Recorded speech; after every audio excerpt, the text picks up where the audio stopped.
Alors, c'est même recommandé en fait, puisqu'on est plusieurs acheteurs sur le territoire français, niveau ministériel, niveau central d'achat, niveau collectivité, hôpitaux.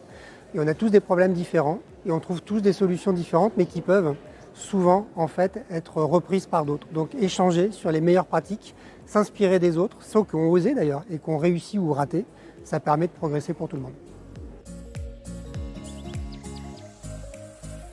Ça leur ouvre des perspectives, on va dire. C'est-à-dire qu'effectivement, on ne va plus acheter de la même façon. Il faut poser des questions sur des sujets qu'éventuellement on ne maîtrise pas.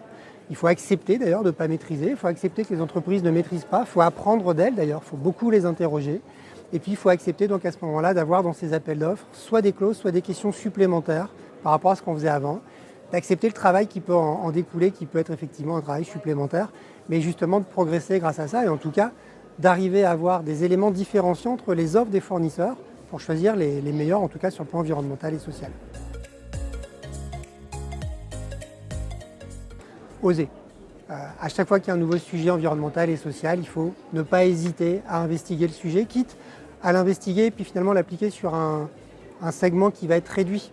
Mais en tout cas, tester, essayer, et à minima là où ça coûte pas cher, finalement, c'est pendant le sourcing, c'est-à-dire en interrogeant les entreprises pour savoir ce qu'elles sont capables ou pas de faire.